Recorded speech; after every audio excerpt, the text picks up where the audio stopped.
추석도 이제 앞두고 있어서 오늘 또 빈자리가 많은데 뭐 고향 내려가신 분들, 좀 일찍 내려가신 분들도 있는 것 같아요. 어떻든 이번 주간에 추석 주간 여러분들 하나님이 주신 은혜 가운데 범죄하지 마시고 하나님만을 높이시고 또 하나님만을 또 온 가족과 친지들에게 전할 수 있는 은혜의 기회로 삼아갈 수 있기를 주님의 이름으로 권면해 드립니다.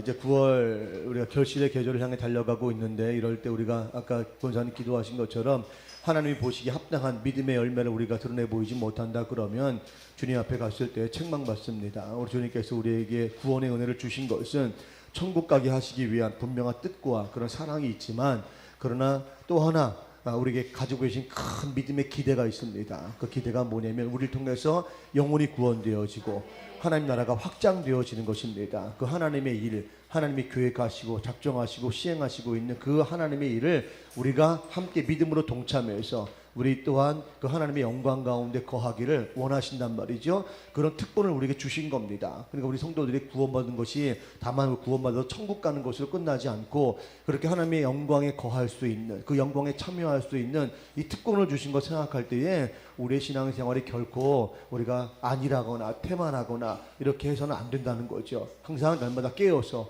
정신 차리고 기도하면서 맡겨진 사명을 잘 감당하기 위해서 정말 중심을 다해 충성하는 모습, 이것이 우리 성도들에게 요구되어지는 신실한 성도의 삶인 줄로 믿습니다.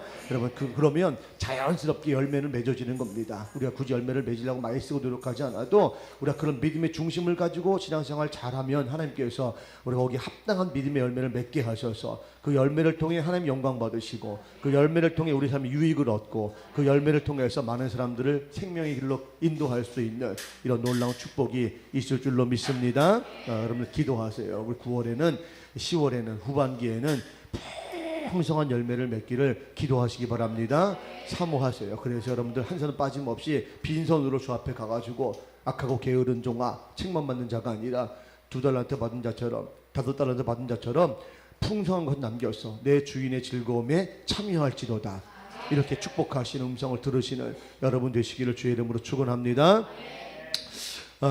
오늘 아이들에게 먼저 간단하게 오늘 말씀을 이렇게 정리해서 말씀을 드렸는데, 부흥의 역사, 우리가 정말 간절히 기대하고 소원하는 것인데, 요즘은 부흥에 대한 잘못된 인식과 또 왜곡된 이런 그 이해들로 인해서 부흥 그러면 이제는 부흥을 사모함에도 불구하고 부흥이 좀 교회 안에서 꺼려지는 이런 좀 이상스러운 현상이 나타났단 말이죠. 부흥은 하나님이 기대하시는 거고 하나님이 원하시는 겁니다. 그래서 이러한 하나님의 부흥을 알고 있는 믿음의 사람들은 부흥을 외칠 수밖에 없고 부흥을 향해 달려갈 수밖에 없는 거예요. 부흥은 교회 성장주의에서 말하는 교회 성도들의 수가 많아지고 교회 규모가 커지고 그런 걸 부흥이라고 말하는 게 아닙니다. 그거는 성장의 결과일 뿐이지 하나님이 원하시는 부흥하고는 거리가 있어요. 성경에서 말씀하신 부흥은 뭐라 그러지? 아까 말씀 다시 한번 새롭게 살아나는 겁니다. 리바이벌, 살아나는 거란 말이죠. 우리의 죽었던 몸이 살아나는 것, 이게 부흥이에요. 부활입니다. 부활. 그러니까 우리 죽었던 심령이, 또 죽었던 정신이, 우리 죽었던 삶의 방식들이 복음 안에 다시 한번 살아나서 제 본래의 자리로 돌아가서 제 역할을 잘 감당하는 것, 그게 부흥이란 말이죠. 지금 우리가 지금 이 잘못된 복음의 이 왜곡들로 인해서 우리가 부흥의 그 본질을 잃어버렸습니다. 그래서 교회마다 부흥 그러면 막 교회 막 성장하는 거, 이것만 자꾸 얘기하고, 그래서 그 성장이 안 되면 교회가 부흥하지 못했다, 이렇게 얘기하는데 그렇지 않단 말이죠. 물론 숫자적인 것, 교회 규모가 커지는 것도 하나의 가시적으로 눈에 보여지는 부흥인 것은 사실입니다. 그러나 그것만이 부흥은 아니란 말이죠. 좀 더 본질적인 것이 있는데, 그게 뭐냐면 우리 심령이 하나님 앞에 다시 한번 하나님의 형상을 회복한 자로 서는 것입니다. 아멘입니까? 여러분 묻겠습니다. 여러분 마음 중심 가운데 하나님을 뜨겁게 사랑하는, 하나님 없이는 살 수 없다고 하는 그런 믿음의 고백 가운데 지금 서 계십니까? 여러분 이게 없다면, 지금 이게 고백되지 않는다 그러면 여러분 심령은 죽은 심령이란 말이죠. 지금 하나님 찬미하는 가운데 기쁨이 막 샘솟듯 퐁퐁퐁퐁 막 샘솟듯 이렇게 샘솟습니까? 안 그런 사람들은 심령이 부흥이 안 된 거란 말이에요. 지금 심령이 죽어 있단 말이에요. 그러니까 찬양이 나올 수가 없는 거예요. 이런 말씀을 들으면서 사모하는 심령으로 말씀에 귀를 기울이고 경청하고 계십니까? 여러분 그렇지 않다면 오늘 설교를 도대체 몇 분이나 하려고 저렇게 서두부터 길까? 그런 눈으로 쳐다보면서 째려보는 사람들은 심령이 이미 부흥되지 않은 거랍니다. 목사님이 1시간 설교를 하든 아멘 안 하는 거 봐. 2시간 설교를 하든 그 말씀을 듣고 제가 제 심령, 죽어있는 심령이 소성되어져서 정말 주의 말씀이 꿀송이보다 답니다. 그 고백 가운데 제가 나아가기 원합니다. 그 말씀 내 삶의 지표가 되고 목표가 되고 꿈이 되게 하시고 희망이 되게 하시고 격려가 되게 하시고 소망이 되게 하시고 이런 믿음으로 막 서야 이게 부흥이지. 말씀 딱 시작하면 주여 졸겠나이다 이해하시옵소서. 그리고 여러분 졸기 시작하거나 말씀을 들으면 저 말씀은 이거 아닌데 이러면서 이러면 여러분 심령은 이미 가시덤불과 같은 돌짝밭과 같은 길가와 같은 마음에 받치어서 하나도 열매 맺지 못한단 말이죠. 이게 부흥이란 말이에요. 그러면 그런 믿음의 고백과 잡세를 가지고 있는 성도, 개인적인 심령들, 교회, 그런 나라, 민족, 하나님께서 그냥 부흥의 그 열매들, 성장의 그 우리가 기대하는 열매들은 그냥 주시는 겁니다. 그러니까 우리가 본질로 돌아가야 된다. 그래서 우리가 부흥 시리즈 설교를 하면서 계속 말씀드리는 게 이런 관점에서 말씀을 드리는 거예요. 지금 교회 세상이 잘못되어진 부흥을 자꾸 얘기하고 있는데 우리가 거기에 현혹되지 말고 우리가 먼저 심령이 부흥되어지고 우리 신앙이 부흥되어지고 우리 가정이 부흥되어지고 교회가 부흥되어져서 이 시대 가운데 하나님이 함께 하시는 역사가 무엇인지를 생생하게 증거할 수 있는 그런 여러분 개인과 여러분의 공동체가 되시기를 주님의 이름으로 축원해 드립니다. 오늘 하박국 선지자가 기도하는 내용이 그런 내용이에요. 우리 잠깐 역사적 배경을 잠깐 말씀드릴 텐데 길게 얘기 안 할 거예요. 역사 얘기만 하면 좋으니까 간단히 얘기하겠습니다. 하박국 선지자가 사역했던 그 시대가 어떤 시대냐면 남유다가 이제 멸망하기 바로 직전의 그런 상황이었습니다. 여러분 요아스라고 하는 왕 아시죠? 요시아라고 하는 왕. 그 요시아는 왕이 굉장히 강력하게 유다 나라를 개혁을 했습니다. 정치적인 개혁, 종교적인 개혁, 군사적인 개혁을 했거든요. 다시 우리가 하나님의 선민으로서의 그 지위를 회복해야겠다 그런 마음을 가지고 그가 그동안 잊혀져 있었던 율법책을 찾아내고 그 말씀을 근거로 해가지고 개혁을 이루었습니다. 그런데 이 요시아 왕이 그만 무기토 전쟁에서 죽었습니다. 안타깝게도 사망을 하고 나서 갑작스럽게 그의 아들이 왕이 되어져가지고 이렇게 이스라엘을 유대를 다스리게 되어졌는데 이 왕이 사실은 아버지의 그 유훈을 받들어서 잘 나라를 믿음 가운데 신앙 가운데 통치를 했으면 아마 어떻게 보면 유다 나라가 멸망이라고 하는 불행을 경험하지 않았을 텐데 자기를 둘러싸는 상황 자체가 지금 자기들의 힘이 없고 주변의 열강들이 자기 나라를 계속 위협하고 있는 상황이니까 그 상황 속에서 살아남기 위한 인간적인 방법을 선택한 겁니다. 그 당시에 유다를 중심으로 해서 애굽, 아수르, 바벨론 이 세 나라가 치열한 그 경쟁을 벌이고 있었거든요. 그래서 사실 아수르는 지는 해였고 애굽도 지는 해였고 강력하게 부상하고 있는 나라가 어떤 나라였어요? 바로 시작하고 로르로 끝나는데 바벨론. 그래서 바론이에요. 바벨론이에요. 이 바벨론의 신흥당국으로 막 올라오면서 애굽을 막 정복하고 아수르와 막 대등한 세력을 막 구축하는 막 그런 때였습니다. 그러니까 유다 입장에서는 그동안 잘 그 관계를 맺고 애국과 계속 관계를 잘 맺을 것인지 아니면 아수르의 편이 돼가지고 바벨론을 다 제압하고 테론도 제3의 길을 모색해야 되는지 나름대로 정치적으로 군사적으로 지금 위기의 상황에 처했던 것은 사실이었습니다. 그렇다고 해서 자기의 주권을 내어버리고 하나님의 백성, 택한 백성이라고 하는 이런 특별한 특권을 내어버리고 인간적인 방법을 선택하는 것이 옳은 것이 아님에도 불구하고 인간적인 방법을 선택했다는 거죠. 그래서 하나님의 뜻이 바벨론을 통해서 이스라엘 주변의 나라들을 제압하시고 이스라엘 안에 있었던 불신앙의 모든 요소들을 주님께서 제거하시기 위한 그런 방법을 사용하시려고 하는데 뭐 영적으로 어두워져 있으니까 하나님의 뜻을 뭔지 알지를 못하니까 덜컥 누구 편에 섰어요? 애굽 편에 섰단 말이죠. 애굽과 동조하면 힘을 합치면 그래도 우리가 아수르와 맞서고 바벨론과 맞설 수 있지 않을까 이렇게 인간적인 생각을 했단 말이죠. 결국 그 일로 인해서 바벨론 느부갓네살 왕이 유다까지 침공하게 되어지고 결국 유다가 바벨론에 의해서 완전히 멸망당하지 않았습니까? 그리고 포로로 잡아가서 그 긴 70년의 포로 생활이 시작되어지는 바로 그런 직전의 상황, 그게 하박국 선지자가 사역을 했던 시대의 상황이란 말이죠. 한 사람의 지도자가 얼마큼 영적 리더십을 발휘하느냐에 따라서 한 나라가 살기도 하고 죽기도 합니다. 한 교회가 살기도 하고 죽기도 하고요. 한 가정이 살기도 하고 죽기도 하고 한 기업이 서기도 하고 무너지기도 합니다. 그러니까 여러분들이 하나님께서 각 공동체에 리더로 세우셨다 그러면 여러분 그 리더로 세워진 여러분 그 삶의 자리에서 리더답게 여러분 영적 눈을 뜨시고 내게 맡긴 사명을 잘 감당하기 위해서 여러분들 항상 저 앞에 묻고 겸손하게 행하셔야 될 줄로 믿습니다. 어떻든 그래서 이런 시대적 상황, 위기적인 상황 속에서 하박국 선지자가 하나님 앞에 탄원의 기도를 올려드리는 거예요. 그리고 믿음의 고백을 하고 있는 장면이 하박국서 3장입니다. 우리 하박국 3장 그러면 꼭 하는 잘 기억하고 있는 다 알고 있는 그 말씀이 있죠. 시작. 잘했어요. 그래서 우리가 늘 노래를 붙여서 했던 그 노래, 그 말씀, 그죠? 우리에게 뭐가 없어도요, 무화과 나뭇잎이 무성하지 않아도, 열매가 없어도, 논밭에 소출이 없어도, 우리의 양이 없어도, 그래도 우리가 여호와 하나님으로 말미암아 감사하며 기뻐하겠습니다. 찬송합니다. 우리 그 부분은 다 알고 있잖아요, 그죠? 아까 우리 예배전 찬양 때 할 때도 우리가 그렇게 찬양했는데 한번 찬양해 볼까요? 싫다고요? 그래서 어떻든 해요 말아요? 해요? 그래, 한번 해봐요. PPT 다시 띄울 수 있지요? 네.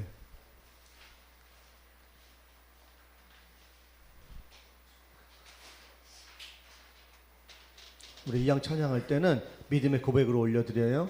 아멘입니까? 네. 기쁨으로 박수 치면서.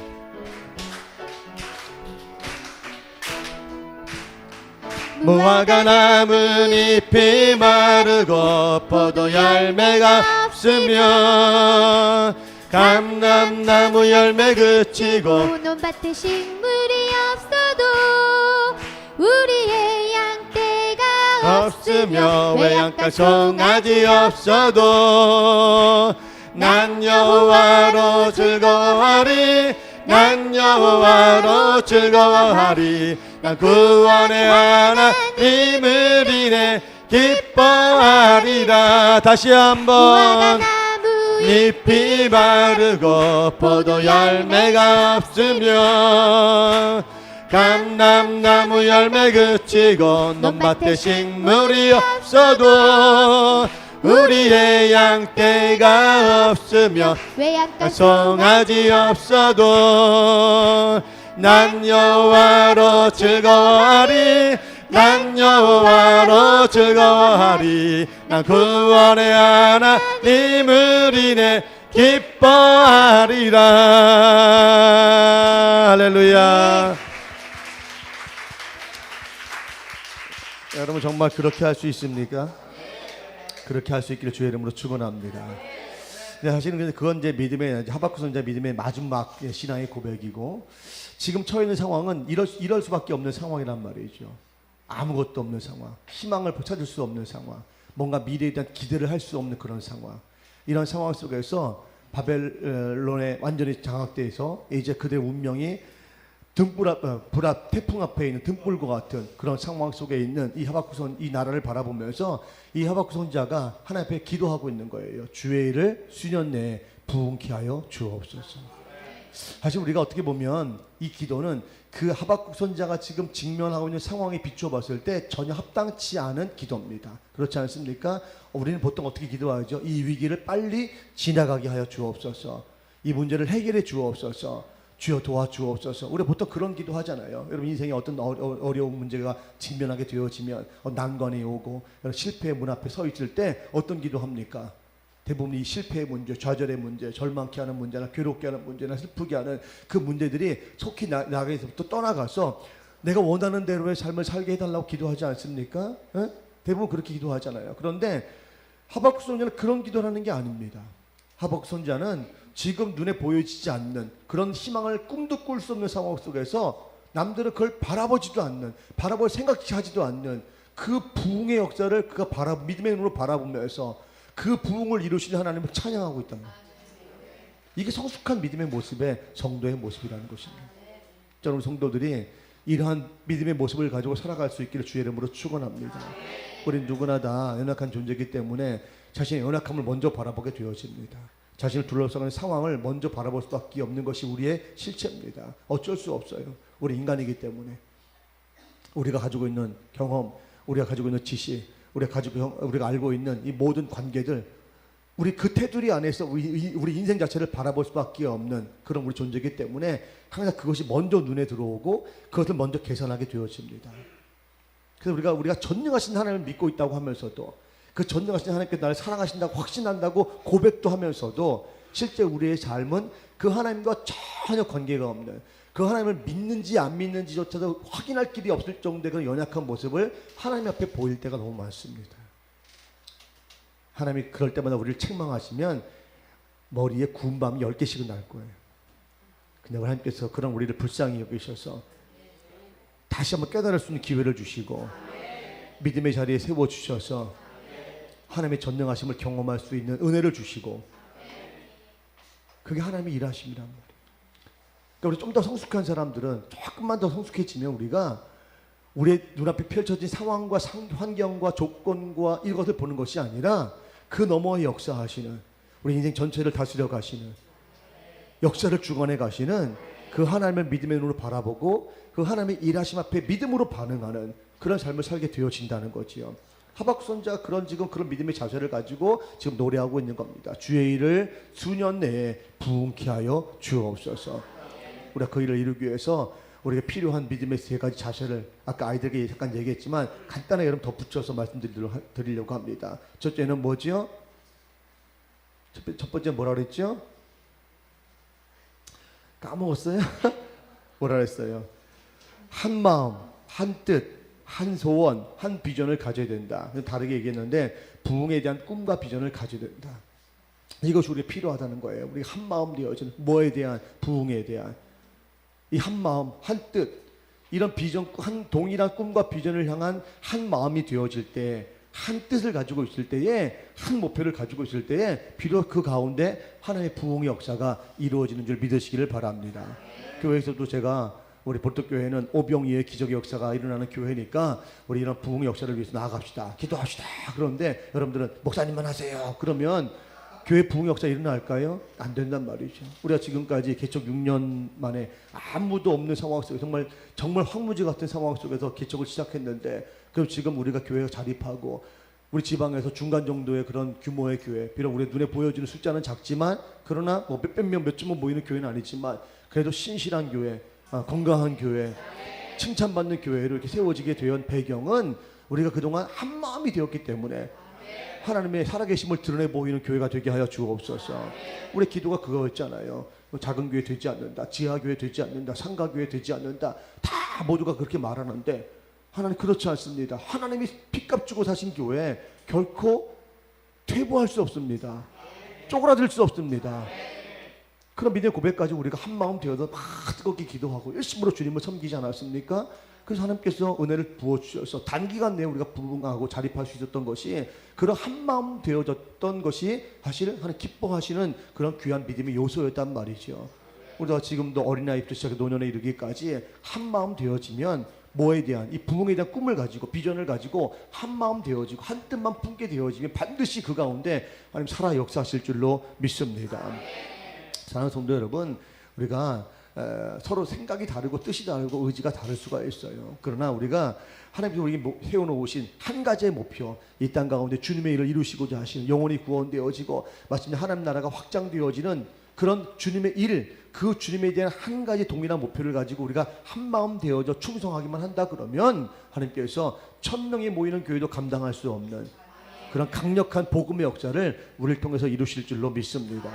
사랑하는 성도 여러분, 우리 다시 한번 좀 힘을 내서 한 마음 됐으면 좋겠어요. 그래서 9월 마지막 주부터 다시 이제 정신 차리기 위해서 작정 밤기도 다시 합니다. 전반기 한번 하고 후반기에 언제쯤 했으면 좋을까 기도하고 있었는데 그때가 딱 좋은 것 같아요. 그래서 이번에 2차 작정 밤기도 때에는 여러분들이 한 마음으로 나오셔가지고 뜨겁게 기도하시고 우리가 말씀 붙잡고 우리 나아가면 하나님께서 우리에게 폭발적인 이런 성장의 부흥의 열매도 주시고, 그리고 무엇보다도 세상을 압도할 만한 강력한 부흥의 역사를 우리 주실 줄로 믿습니다. 두 번째는 부흥의 열매를 얻기에 합당한 회개가 필요하다는 거예요. 회개. 아까 말씀드렸지만 이게 우리 안에 사실 하나님께서 보시기에 걸림이 될 만한 문제들이 참 많거든요. 공동체 안에. 그런데 이런 문제들 우리가 깨끗하게 주 앞에 용서를 빌고 회개해서 정결함을 갖지 아니하면요, 그러면 부흥의 역사는 우리가 꿈꾸는 하나의 그냥 꿈이고 하나의 설계도고 조감도에 끝나버릴 수밖에 없단 말이죠. 그래서 우리가 행복하고 또 건강한 부흥의 역사를 이루어 가려면 그 하나님의 일, 영혼이 구원되어지고 하나님 나라가 이 땅 가운데 이루어지는 그 하나님의 일, 주님의 일, 그것이 부흥의 역사들로 나타나게 하기 위해서라면 우리가 먼저 우리 가운데 이 부흥을 가로막고 있는 잘못들, 영적인 실수들, 이 부패함들, 또 저렇고 추한 이 죄의 문제들을 우리가 해결하는 일들이 필요하다라고 하는 것입니다. 아까 우리 권사님이 너무 간절한 마음으로 그를 기도해 주셨는데 바로 그런 기도가 필요하단 말이죠. 요즘은 눈물을 흘려서 가슴을 치면서 눈물을 흘리면서 자기의 죄를 자백하고 회개하는 성도들 찾아보기가 너무 어렵습니다. 제가 신앙생활을 했던 그 중학생 때부터 이렇게 신앙생활을 했는데 그때는 정말 사람들이 모이면 엎드려 기도하면 다 울었단 말이죠. 여러분 운다는 건 뭐예요? 마음에 뭔가 상함이 있기 때문에 우는 거거든요. 물론 기뻐서도 울어요, 그죠? 뭐 자기가 뭐 이렇게 본인이 이렇게 TV에 나온다거나 그러면 기뻐서도 울기도 하지만 그러나 우리가 기본적으로 울 때 마음이 상할 때 울음이 나오잖아요, 그죠? 마음이 너무 상해서 어찌할 수 없을 때 내 이 마음의 아픔과 괴로움과 답답함들을 누구에도 호소할 길이 없고 호소해도 도와줄 사람이 없을 때 사랑으로 길이 막혀서 정말 막막할 때 여러분 어쩔 수 없이 여러분 할 수 있는 게 뭐예요? 털썩 주저앉아서 탄식하며 울 수밖에 없지 않습니까? 우리가 그런 믿음이 있었단 말이에요. 그럼 하나님 앞에 주님 제가 할 수 있는 게 아무것도 없네요. 저희 가정을 돌아보시고 제 인생을 돌아보시고 저희 교회를 돌아보시옵소서. 주님의 도우심이 아니면 저희가 절대 다시 일어설 수 없는데 저희가 저희를 도우실 만한 그런 성결한 모습이 거룩한 모습이 신실한 모습이 저희 가운데 존재하지 않았습니다.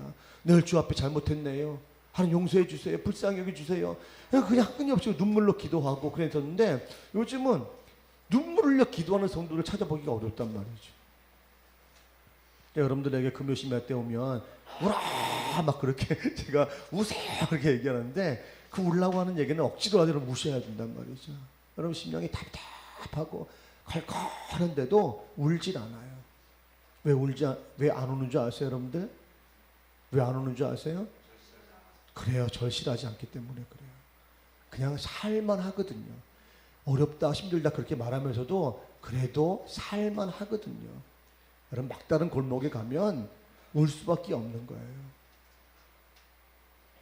우리가 어느 순간 영적으로 비대해졌어요. 생활의 염려만 많아지고요. 경제도 좀 넉넉해지고 여유로워졌다고 우리의 영적으로 기름때가 껴가지고 우리 마음 중심으로 터져나오는 그 눈물의 샘을 가로막고 있단 말이죠. 이 비계덩어리 제거하셔야 돼요. 그거 제거할 때까지는 억지로라도 우셔야 된단 말이죠. 우리 하나님 앞에 신실합니까? 잘못하는 게 하나도 없어요? 우리 하나님의 자녀답게 살아가고 있습니까? 우리 자신 있게 하나님 말씀에 어긋남이 없습니다 고백할 수 있는 사람이 있어요? 아무도 없어요.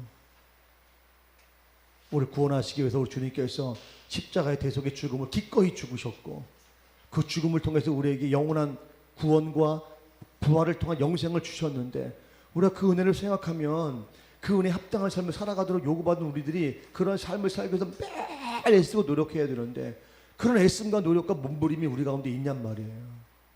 그냥 되는 대로 신앙생활 하잖아요. 형식적이고 습관적인 신앙생활이 우리에게 너무 몸에 배어가지고 이제 다르게 신앙생활 한다는 게 불편할 정도의 상황이 되지 않았습니까? 그게 어색하단 말이에요.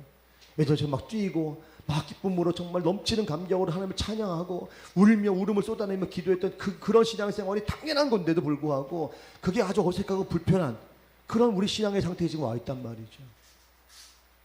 부흥은 일어나지 않습니다. 심령의 부흥도 일어나지 않고요. 여러분 가정의 교회, 이민족의 부흥이 일어나지 않습니다. 저는 한국교회가 지금 하나님 앞에 정말 대성통곡하면서 회개할 때라고 믿습니다.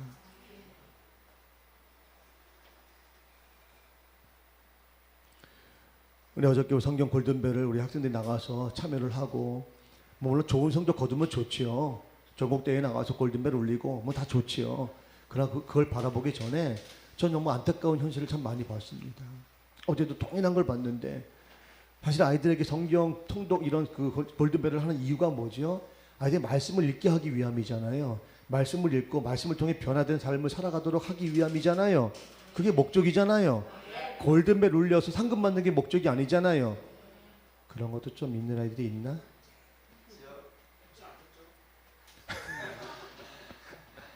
그게 사실 궁극적인 목적이 아니거든요.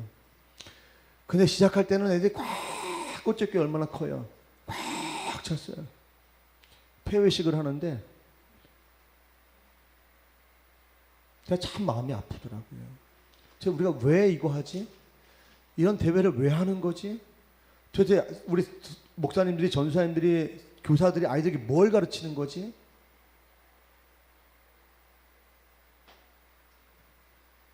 제가 교육부 총무니까 우리 지방 대회 할 때는 제가 얘기했어요. 개회에 참석하고 예선 탈락했다고 가는 교회는 제가 특별히 기도하겠다고. 그랬더니 많이 남았더라고요. 우리가 하나님을 두려워할 줄 알아야 돼요. 우리가 행하는 모든 일들이 사람에게 보여지기 위한 것이, 우리의 욕심을 채우기 위한 것이 되어진다면 거기에 하나님의 부흥의 역사는 나타나지 않습니다. 우리가 왜 성경 골든벨을 왜 하는 거예요? 찬양제를 왜 하는 거예요? 상을 받기 위해서 하는 거예요? 우리가 신앙의 어떤 업적과 이력을 남기기 위해서 하는 거예요? 우리 교회도 이런 거 할 수 있는 교회라고 자랑하기 위해서 하는 거예요? 아니에요.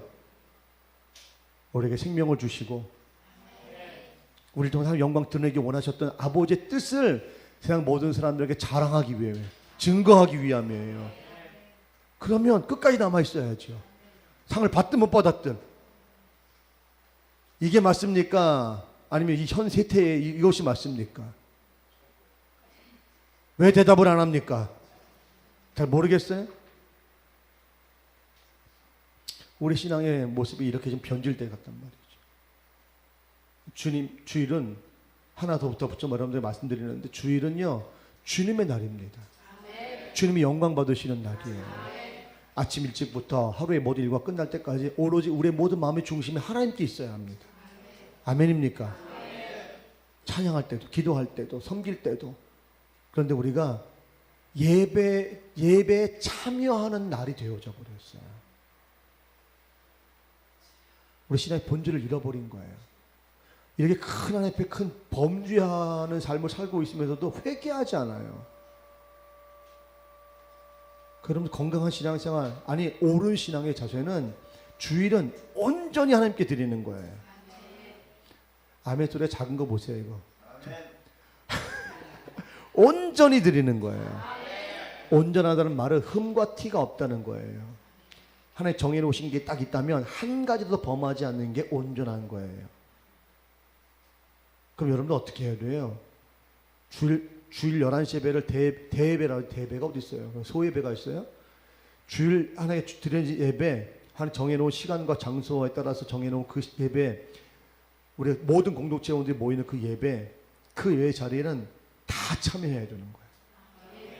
모든 예배에는. 아멘입니까? 11시 예배 딱 예배 드리고 총알 탄 사나이가 돼가지고 슝 가버리는, 그건 여러분들 우리가 건강하지 못한 신앙생활을 하고 있는 거예요. 여러분 돌아가셔서 뭐 하셔요? 주님의 시간을 빼앗는 겁니다. 도둑질하는 거란 말이죠. 그래서 교회 공동체 여러분들, 교회 공동체 안에 적을 두고 이 공동체의 이론을 여러분들 믿음의 고백을 했다 그러면 이 공동체 안에서 하나님께서 정해놓으신 법을 따라가는 거예요. 규칙을 따라가는 거예요. 그게 온전한 거예요. 아멘입니까? 축하 모임 때 보겠습니다. 주여 저를 죽여주시옵소서. 제가 원칙과 본질을 말씀드리는 거예요. 여러분 형편과 처지가 그럴 수 없는 상황에 있는 사람도 있다는 거 제가 압니다. 그러나 우린 그러니까 주님 무조건 이해하세요. 아시잖아요. 그것도 이해 못하세요 하나님께서? 그걸 당연하게 생각해서 안 된단 말이죠. 그게 문제라고 하는 사실도 인식하지 못하고 살면 우리 신앙 자체가 근간이 흔들려 버리게 되고, 여러분이 하나님께서 은혜의 부흥의 역사를 주시고자 원하셔도 그 은혜를 맛볼 수 없단 말이죠. 하나님 얼마나 안타까우시겠어요. 복을 준비하셨는데, 승리를 준비하셨는데, 형통을 준비하셨는데, 우리 여호와 이레 하나님께서 다 준비해 놓으셨는데 우리가 거기에 받을 만한 믿음의 그를 준비하지 못해 받지 못한다면 얼마나 안타까우시겠어요. 여러분도 얼마나 억울해요. 우리가 우리 하나님 앞에 믿음으로 살려고, 복음에 합당한 삶을 살려고, 십자가의 도에서 벗어나지 않으려고 최선을 다해 몸부림치는, 그걸 잘못하면, 그렇게 하지 못하면 우리가 안타까운 마음으로 주님 앞에 회개하고, 주님, 제가 주님 온전히 섬길 수 있도록 제 삶의 문제를 해결해 주시고, 그 시간도 허락해 환경도 열어주시고, 우리가 그런 믿음의 삶을 살아가 주님께서 우리 형편을 바꾸셔서, 우리 상황을 바꾸셔서, 우리 믿음의 믿음을 더하셔서 온전한 믿음의 삶을 살아갈 수 있도록 역사하신단 말이에요. 안 하면서도 아무렇지도 않아요. 문제의식도 안 가죠. 회개도 안 해. 가슴 아파하지도 않아. 고민도 안 해. 번뇌도 없어. 주님 다 아시잖아요. 우리가 너무 그런 생활에 너무 익숙해져가지고 올바른 신앙의 삶에 대해서 우리가 갈망하는 것이 오히려 이상스러운, 아주 광신자적인 사람들만 그렇게 하는 것처럼 되어져 버린, 우리가 그런 시대에 우리가 살고 있는데, 사랑하는 성도 여러분, 하나님 앞에 온전하시길 주의 이름으로 축원합니다. 그 온전함의 시작은 회개부터 시작하는 거예요. 회개. 하나님 앞에 늘 우리가 하나님의 자녀답게 살기 위한 이 성화의 회개를 매일매일 반복해 살다 보면 어느 순간 여러분 그리스도의 장성한 분량에 누가 봐도 저 사람 예수의 향기를 내는 사람이구나, 그리스도의 편지구나, 그렇게 인정하는 자리에 세워지고, 그를 통해서 하나의 부흥의 역사가 여러분 삶과 또 교회 공동체, 이 나라 이민족 가운데 일어날 줄로 믿습니다. 마지막 세 번째는 뭐 하라고요? 완전한 승리를 확신하는 거예요. 아까 말씀드렸지만 오늘 여러분들 오늘 본문에 3절 이하의 모든 내용들, 15절까지 내용들은요, 이스라엘이 출애굽부터 시작해가지고 가나안의 모든 여정, 그리고 가나안을 정복하고 다윗의 왕국을 세우고 지금에 이르기까지 이스라엘과 함께 하셨던 하나님을 손에서 찬양하는 모습, 내용입니다. 이스라엘이 한 일은 아무것도 없어요. 하나님께서 산을 움직이시고 직접 말을 타시고 직접 화살을 쏘시면서 대적자들을 물리치시고 원수들을 제압하시고 하나님의 승리의 역사를 일구셨음을 노래하고 있는 내용이 3절부터 15절의 내용입니다. 이스라엘이 한 일은 아무것도 없어요.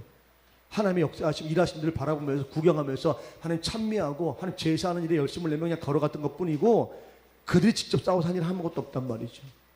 우리 이스라엘 역사를 아시지 않습니까? 하나님께서 어떻게 이스라엘 도우셔서 출애굽부터 시작해서 다윗의 왕국이 세워진 그 순간까지 어떻게 역사하시고 잘 알고 있잖아요. 그러니까 그런 하나님께서 앞으로 너희들과도 함께 하실 테니까 지금 눈에 보여지는 그 상황, 신흥 바벨론이 막 일어나가지고 너희를 위협하고 아수르가 위협하고 하는 이런 상황 속에서 제발 쫄지 말고, 떨지 말고, 염려도 하지 말고, 두려워도 하지 말고, 지금까지 우리에게 놀라운 승리로 함께 하신 그 하나님께서 앞으로도 너희와 함께 하실 것이니까 담대하게 승리를 선언하고 나아가라. 그 고백이 바로 오늘 본문 3절로 15절의 내용이란 말이에요. 그래서 그런 확신을, 승리라는 확신을 갖게 되어지니까 그 다음에 노래가 나오는 거예요. 무화과 나뭇잎이 마르고 포도 열매가 없어도, 우리의 양떼가 없고 밭에 소출이 없어도 나는 오직 전능하신 여호와 하나님, 우리의 승리를 약속하시고 성취하신 그 하나님으로 말미암아 내가 찬미하고 노래하리라. 이 고백이 그래 터져 나오는 거예요. 그래서 승리를 확신하시기 바랍니다. 여러분을 도우시는 분이 누굽니까? 확실합니까? 분명합니까? 여러분이 믿고 섬기는 하나님이 세상을 창조하시고 우주 만물을 다스려 가시고 우리의 생사화복을 다스려 가시는 가장 좋은 것 주시기 원하시는 하나님이라는 분명한 믿음이 있다면, 이미 승리를 확정해 놓으신 그분께서 확정해 놓으신 그 승리를 여러분들이 안겨주는 그날까지 흔들림이 없이, 요동함이 없이 앞을 향해 전진해 갈 수 있는 여러분 되시길 바랍니다. 따라합시다. 승리가 멀지 않았습니다. 승리가 곧 나에게 주어집니다. 확신합니다. 내 마음은 확정되었습니다. 이 고백을 가지고 나아가시면 이 고백대로 되어진 역사가 있을 줄로 믿습니다. 인간적인 생각들 우리가 내려놔야 됩니다. 인간적인 생각, 계산들 다 내려놓으셔야 돼요. 하나님은 할 수 없는 데서 하시게 하시는 분입니다. 불가능한 가운데 가능하게 하시는 분입니다. 우리의 한계와 제한을 뛰어넘어 역사하신 분이십니다. 우리가 그 하나님 믿고 있잖아요. 한 사람만 믿고 있네요. 우리가 그 하나님 믿고 있잖아요. 얼마나 신납니까? 신앙생활이 그러니까. 거리낄 게 없단 말이죠.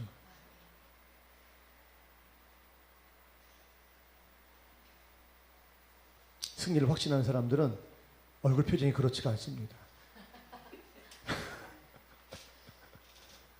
얼굴에 그냥 수색이 가득해가지고 근심이 가득해가지고 눌려가지고 그러지 않고 승리를 확신하는 사람은 일단 어깨부터 이렇게 딱 올라옵니다. 아멘.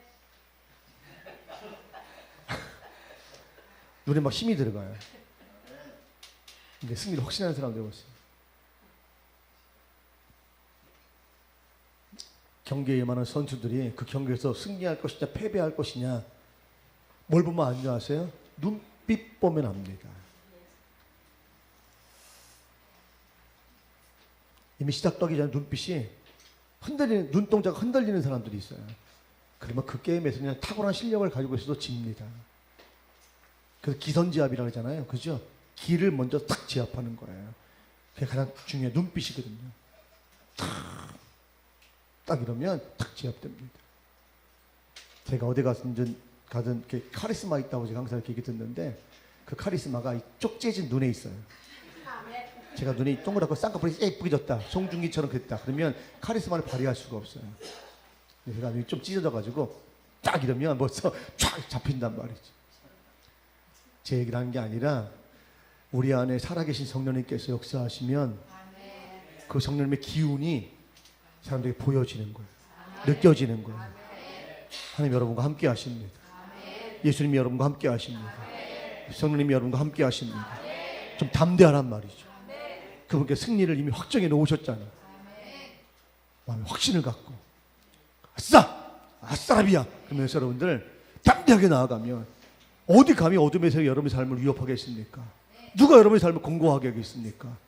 누가 여러분의 삶을 실패로 이끌겠습니까? 그럴 아무도 없습니다. 승리하셨습니다. 승리하셨습니다.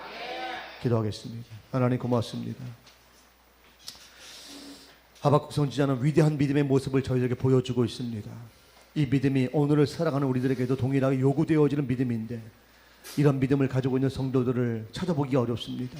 모두가 다 현실의 삶에 적당히 안주하고 우리의 형식적이고 습관화된 신앙생활로 인해서 하나님의 영광과는 아무런 상관이 없는 그냥 종교인으로 만족하는 성도들로 차고 넘치고 있습니다. 주님께서 이 땅 가운데 근심과 걱정과 염려를 가지시고 주님의 일을 다시 한번 놀랍도록 이루시길 원하셔서 하박국과 같은 믿음의 성도를 찾고 계시는데 이런 시대에 우리 사랑하는 성도들 하박국과 같은 위대한 믿음의 사람으로 세워지게 하여 주시옵소서. 하나님의 일들을 꿈꾸며 그 부흥을 이루기 위해서 제가 하나님이 기대하신 믿음의 삶을 살겠습니다. 작정하고 선언하고 그렇게 선포하고 달려가서 마침내 저들을 통해서 이 땅 가운데 주님의 나라가 아름다운 역사들로 부흥케 되어지는 이 놀라운 일을 이루어가는 주인공들로 살게 하여 주옵소서. 우리 교회 다시 한번 부흥하게 하여 주옵소서. 우리 심령들이 먼저 부흥하게 하여 주옵소서. 우리 가정들이 부흥하게 하여 주옵소서. 이 시대 한국교회가 부흥하게 하여 주옵소서. 이 나라 이 민족이 부흥하게 하여 주옵소서. 하나님의 영광이 온 나라 민족과 일반 가운데 그렇게 물이 바다 덮음같이 나타나는 이런 영광의 역사를 반드시 이루게 하여 주시옵소서. 감사하며 이 모든 말씀 우리 주 예수 그리스도 이름으로 기도하옵나이다. 아멘.